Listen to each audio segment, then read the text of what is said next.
Welcome, Dr. Nithiya. Thank you so much. It's a pleasure to be here. Our pleasure too. So, tell us, Child Guard Malaysia, how was it formed and what is the objective of this? Okay, we have started Child Guard Malaysia program in for the past 3 years. We've been running this program. A group of youths, a team of professionals actually, because we consist of lawyer, child psychiatrists, doctors and all this, and also police, decided to form this program to fight against child sexual abuse cases from happening in Malaysia, not only in Malaysia, actually around the world. And our objective is to spread as much as possible awareness to children, to parents and public to fight against these cases from happening, meaning to prevent from happening, as well as to assist the victims when such abuse already happened to the child. Yeah. So, basically, do you all provide any education in that sense to children or even parents, like to educate them like what you should do? Yeah, in 2019 itself, we have done talks in almost 32 schools around Malaysia. We spread awareness. So during the talk, right, we will educate the children, also the parents, what is it child sexual abuse, what are the types of sexual abuse are there, and how they can identify the abuser, and what can be done if such thing happen to them. So that's the training and education we are providing to the children. Okay, coming back to the topic, can you define what is child sexual abuse? Okay, when an adult performs a sexual contact to a minor, Okay. so it counts as child sexual abuse. So, contact meaning what kind of contact? I mean, in layman's term, how would you say a good touch or a bad touch? Okay, if you ask me personally, I don't really believe in good touch and bad touch, because for me, any touch without the consent of the child, or I mean any touch that forced on the child is bad touch. You know, it should not be allowed. Meaning we should not teach our kids they are good touches and all this. You know, meaning besides our own parents, any other stranger should not touch you. That's how we should educate the children. So, do you think Malaysian parents and children have that awareness currently? As far as this concern, actually they are not really aware of this issue particularly, because they have not provided proper sex education. When such thing happen, they have no idea whether it is sexual abuse or what is that. They still they lost what to do next. They have no idea, and they just keeping it secret, and they just keeping it to themselves. So, we are aware that you have been doing some talks in local schools and all that. Do the schools actually call you, or you actually volunteer and you select the schools? Yeah, actually there are a lot of NGOs who will invite me, and PIBG or HM also will call and invite me. They will organize the talk and everything, so they will just invite me to interact with the kids. So actually I'm very happy whenever they call me to do the talk, because what happened, every single time after the talk, at least 1 or 2 children will come up to me and share or telling me that this thing happened to them. Okay. So that's the important part of this awareness. Okay, so it could be either a male or female child. For now, we are doing only for girls. Okay. So we are working on a project. We are doing research that we're going to do it for boys also.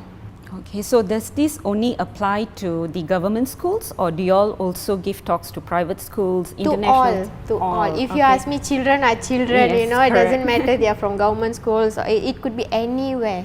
Okay, so you have been giving talks to Yeah. school and all that.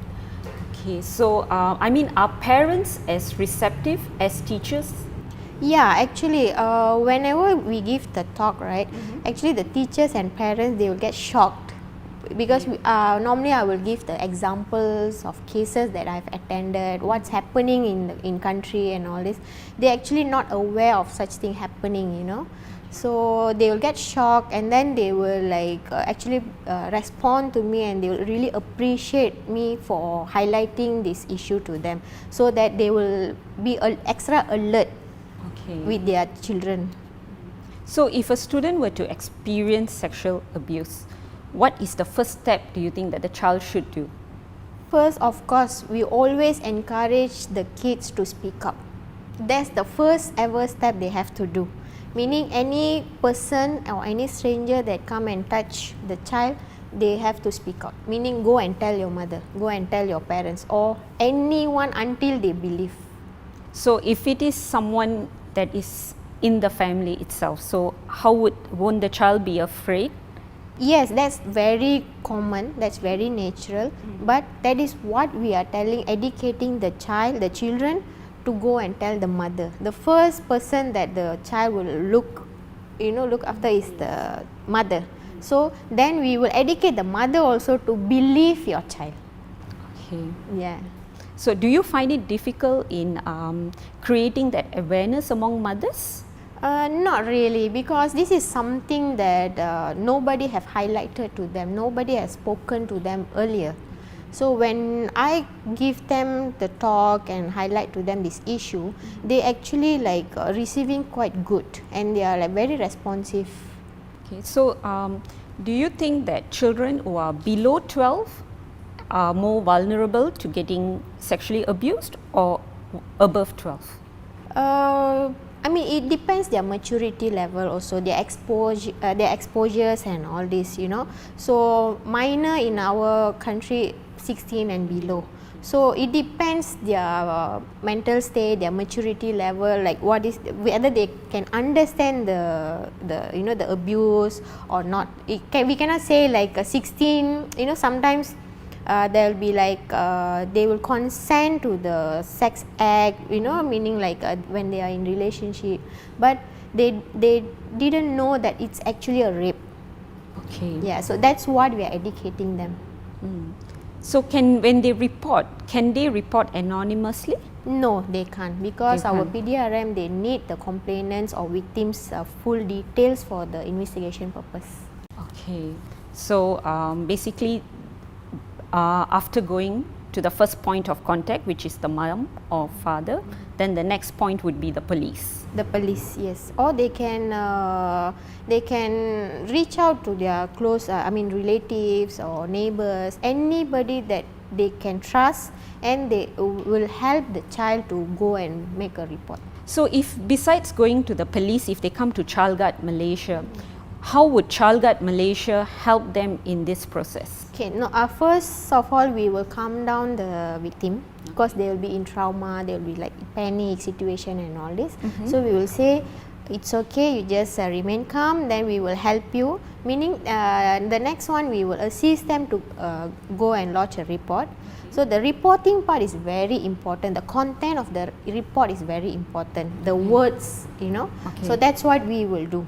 We will assist the victim to do the proper police report, and we will work along with the PDRM to follow up the investigation and in court throughout the whole process actually. So is it a very lengthy process? It varies on case basis. It depends on how strong is the evidences or statements by the victims and all this. We cannot say it takes a few months or 1 month or 6 months. No, it varies on case basis. Has there been any cases where the victim launches a report and then they get harassed by the abuser? No, they actually can't. That's what normally the public or the family members, they were scared of. Yes. Something will happen to the child when they decided to report. Actually, our PDRM's job, besides go after the criminals and all this, their job is also to protect the complainants, the victims as well. So basically, the PDRM would step up and make sure that everything is taken care smoothly and the victim is protected. Correct. Okay. So my next question to you is the investigation. Most of the time, has there been cases where the person has been convicted and maybe sentenced to jail or such thing, or it is? Yeah, of course. Because okay, you see why Child Malaysia we are doing this awareness and talks, because we are encouraging the victims and family members to go and make report. Because if you see in our country, out of for example 1,000 cases, only 10 will be reported. So what will happen to the balance 900? So it will remain unreported. So what will happen according to our statistic, meaning the case is still under control. Okay. So the more they come out and lodge report, so the more our PDRM and even our ministry can take a drastic steps to prevent or to fight these cases. So when it comes to the Indian community, do you think that the awareness is there to actually step up and complain? And my next question is, are there many cases among the Indian community? Yeah, there are many cases. It's just that child sexual abuse is still like very taboo topic in our society. It's not only Indians actually, it's like we can go from all the other races also. When such thing happen to the child, the family will tend to cover up, because they will say like family image or the future of the child, but what they not realizing is that they letting the abuser run free on the street. Meaning you have protected your child, but the abuser is still out there. He could do the same thing to another child. Correct. So that's what we are educating the parents, the family members, come out and report. So over the years from 2017 to now, has there been an increase of people coming out and making complaints? Yes, definitely. Even every school that we go, right, like any child that will come up to us to share their story or something, we will convince the parents, go and lodge a report, then the case will go through. Okay. So once the case is over, I'm sure that when a child at such young age goes through all this trauma, what does Child Guard do to alleviate that trauma and make them get back to their normal life?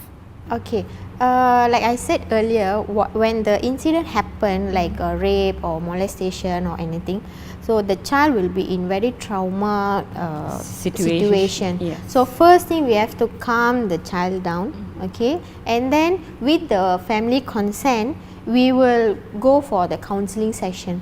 So how many counseling session depends on each child. Does it cost any money? No. Actually, this whole program, right, we are doing it free of charge. We don't charge the school, we don't charge the parents. Of course, like how much should I charge for the children's life? Because we are doing this solely for children's safety. Okay.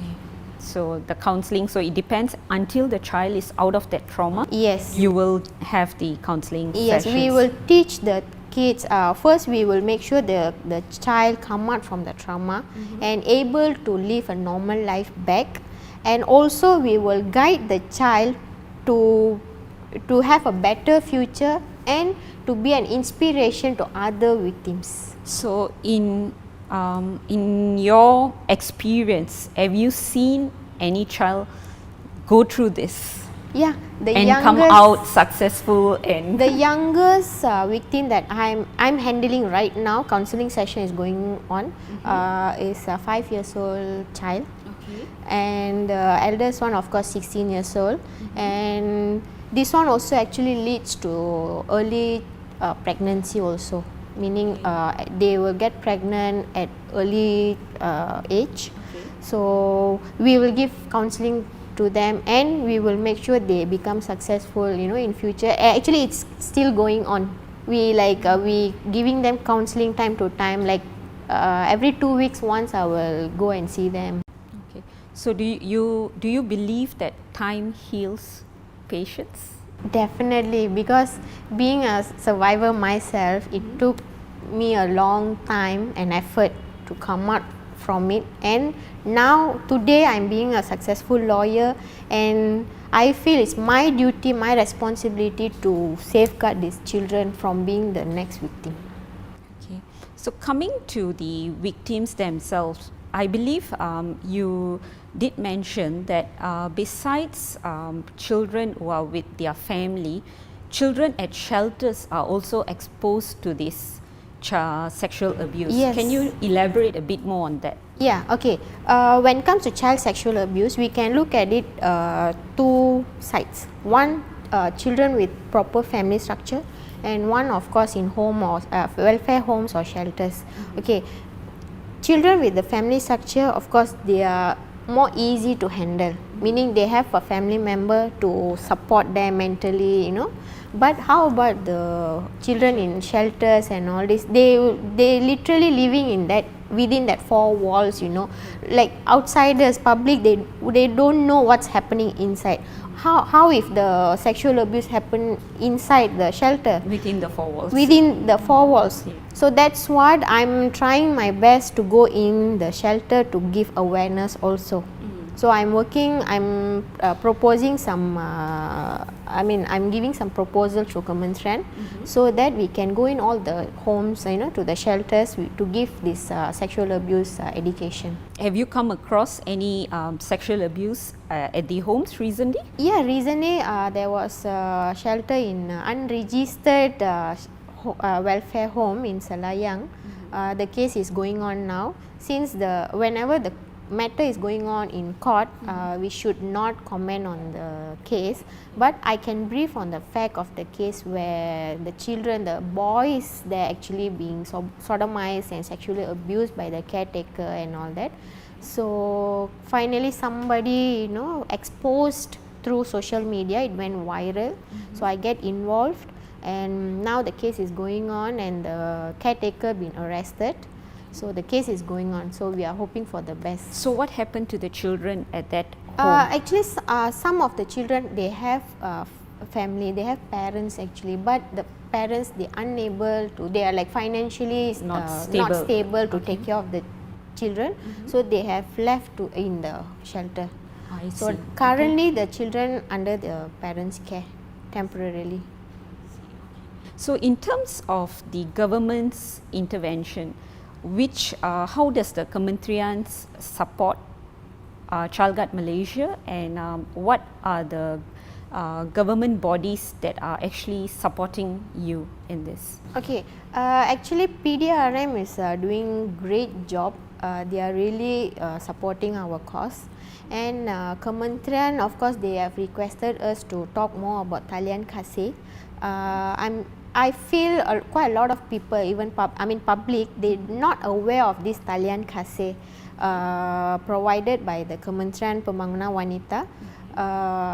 They can contact talian kasih at 15999, and they can tell the incident happened. If let's say they reluctant to go to police, they can talk So to this somebody. is specifically for child abuse? Children and women. Women, okay. Yes. So any domestic violence cases also, they can contact this talian kasih.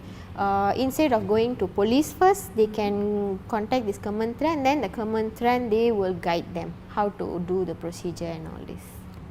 Okay, so if anyone wants to contact you, what would be the right channel to get in touch with you? Okay, they can contact my phone number, Child Guard Malaysia number 014 3711 533, or they can visit my Facebook page, Child Guard Malaysia. I have all the updates there, or they can follow my Insta page, lawyer_Nithiya. So they can private message me there if they want to reach me. Okay. Thank you so much, Ms. Nithiya, for joining us, and I'm sure that this is definitely going to reach out to the public, and we hope that the number of cases drops and it creates the awareness that it should. Thank you. Thank you so much. Actually, my goal is not to reduce the number of cases, it's actually to stop. Yes, correct. So thank you. Thank you.